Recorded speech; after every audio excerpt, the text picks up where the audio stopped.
What's up, everybody? Welcome to Nightcast, where you, the subscribers, send us your scary and or supernatural stories, and we read them. Tonight, we got top 5 scary stories from the subscribers and from the followers on our TikTok channel. So let's get started. Alright, so TikTok follower Tall, Dark, and Dad Bod said, "We lived in an apartment complex owned by an elderly couple. One day, my brother gets off the bus, and the old guy asked my brother to have me move my truck. When I got home, I moved it. About 5 minutes later, the dead tree next to where I was parked came down. It would have crushed my truck.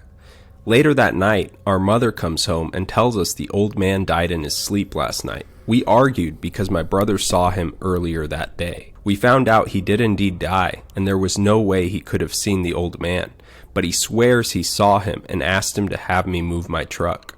Damn, I mean, that's crazy. Yeah. Well, thanks for writing us that story, Tall, Dark, and Dad Bod. It's a pretty good one. Yeah, I mean, it's almost like the spirit, if that's what it was, of his neighbor. If he wouldn't have told him that, I mean, what if he was there when that happened? What do you mean, what if he was there when that happened?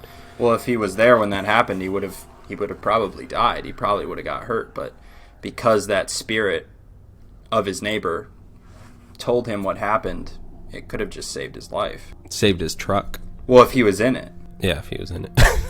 if he was in the truck, that wouldn't have been good. So this next story is coming from one of our followers on TikTok, Hobo Joe, that's it. He wrote in, "I saw a Skinwalker with my ex-girlfriend going through Oregon, past Crater Lake. It wouldn't move out of our way, and we had to stop the vehicle. I opened the door, and it was gone. My girlfriend didn't see how it disappeared because she was hiding her face. She was so scared of it. And we didn't see it go anywhere. My ex and I still talk about that anytime we see each other. It's burned into our minds, and we've tried to find mythical creatures that match what we saw. But we could never find anything that matches it exactly, or even relatively. It was almost like a wolf or a dog with a flat 2D face that kind of looked like it had war paint on. But that was not exactly what it was. I can't explain exactly what it was. I'm guessing it was a skinwalker, just because of how terrifying it was." Well, thank you, Hobo Joe, for sending us that story. It was a pretty good one. So it looked like a dog or a wolf, but it had like a 2D face. That's creepy as hell. Yeah, I don't even know what to make of that. And had war paint on, he said. I mean, I'd be horrified if I saw that. So skinwalkers are supposed to be like witches and stuff that can shapeshift into animals, right? Yeah, in Native American mythology and folklore, they believe that they're either witches, used to be people, and now, after they died, or because of the dark magic they did, it corrupted them and turned them into these beings that can shapeshift. And also some people believe that they were always around, that they're just these evil spirits that have the ability to make themselves look like animals, and in some stories, even other people. Have you ever heard of a skinwalker attacking a person? I haven't heard of one attacking a person, but I've heard of people getting, like, really close encounters, and if they would have stuck around, I mean, it might have happened, but who knows? Maybe some of the people that go missing aren't actually going missing every year. Yeah, guys, so be careful out there when you go camping. You don't want to end up on Missing 411 on Mr.Ballen's show. Alright, so YouTube subscriber SH said, "My wife died in a car accident. She was on a trip with 4 friends. 2 of them died instantly. None of them knew the other died.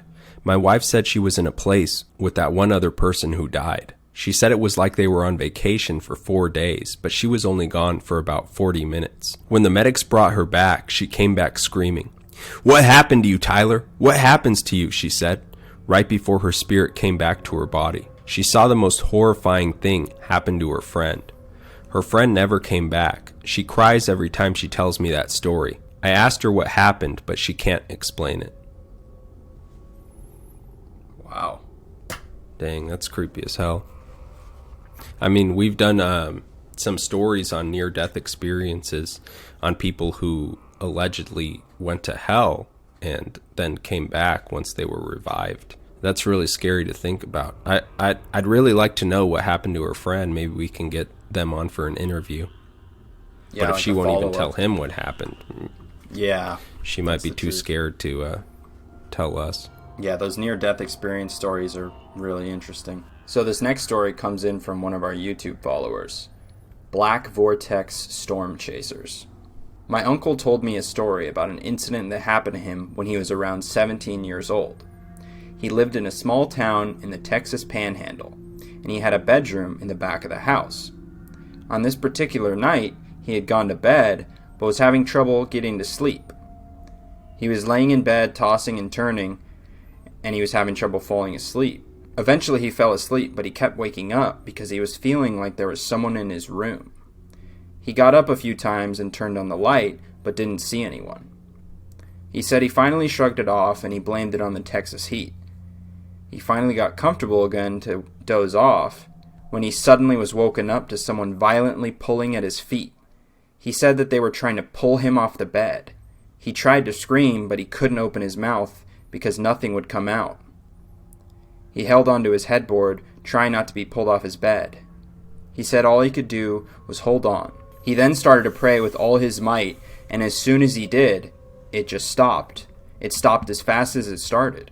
He jumped out of bed, turned on the light, and as he ran out the room to his mom's room, he told her what happened. That's when they noticed deep bruising around his ankles. His mom told him to pray because it could have been a demon sent by the devil himself to collect him. Needless to say, he never slept in that room again. Wow. Yeah. I mean, I don't even want to think about that one. That's so scary. Yeah. I mean, that gets into, like, details right there. And the fact that when he got in there and showed his mom at the time, or this person's grandma, he had the bruising still on his ankles, and you could visibly see it. Yeah. I mean, look under your beds tonight, guys, because there could be a demon under there that wants to drag you to hell. But I mean, prayer definitely does have power over them. From a lot of stories that I've read, there's even stories that I've read where people say that they were getting abducted by aliens and they started praying and they said Jesus Christ and they went away. Yeah. So I mean, that makes you think. There's a lot of people that say that aliens aren't actually extraterrestrials from a different planet. There's a lot of people that think that aliens are actually demons. Yeah. I've heard stories of those being like not aliens from outer space, but perhaps from other dimensions or things like that, if you want to believe that. From the upside down. From the upside down. All right, so YouTube subscriber Lockdown140 said, I was in a house of one of my mother's friends and I had a bad feeling that something bad was going to happen, and it was telling me to leave the house, but not wanting to be rude, I didn't follow it, and their dog ended up attacking me thinking I was an intruder, and that's why I'm going to follow my instincts. Whoa. Yeah, I mean, trust your gut instinct, guys. We've gotten a lot of stories from subscribers and followers who say they've had a gut instinct about someone or something, and then it turns out to be right. Yeah, I mean, a lot of our followers wouldn't even say that they believe in things like this. But the one thing that they can relate to is having these, like, gut instincts. And they listen to them. And fortunately, most of the time, they were right to listen to them because, they could have got hurt, situation they avoided, all sorts of things. And some people think it's like a evolutionary, like, adaptation, where maybe like your subconscious mind is picking up on things that your conscious mind can't. But some of these stories are like so incredible, like predicting car crashes and stuff, that it almost seems like it has to be something supernatural. And Right. There's other people who think that it's the Holy Spirit or someone's guardian angel warning them. I mean, there's some stories you see, and, I think it was a couple weeks back we had a Trust Your Gut Instinct where this person decided to take a different way home instead of walking through an alley. And at that exact moment in time, they found out later on the news that someone had gotten hurt or robbed in that exact same alley that they would have been walking down. And yeah, they got like, stabbed to death in that one. Yeah, that one. So it's like maybe that was their mind. They just knew to trust their gut instinct, because dark alley, don't walk down it. But then there's other ones that are just so far out there that it predicts the exact time, the exact place, exactly what's going to happen. And I don't really know how to explain those. Yeah, me neither. Especially there's a lot of people who have dreams that predict the future, and we've done a couple episodes on that. and these dreams are really detailed about the things that are going to happen. Yeah, it's definitely hard to explain those ones. All right, guys. Well, that's it for tonight. Thanks for watching. Don't forget to check us out on Instagram, YT Nightcast. We also got merch, so if you want to support the channel, you can look into that. Thanks for watching, guys, and until next time. Also, guys, we just made merch. We got t-shirts, we got hoodies, we got coffee cups, so be sure to check it out if you would like to help support the channel. The link to the merch shop is on our homepage under our bio.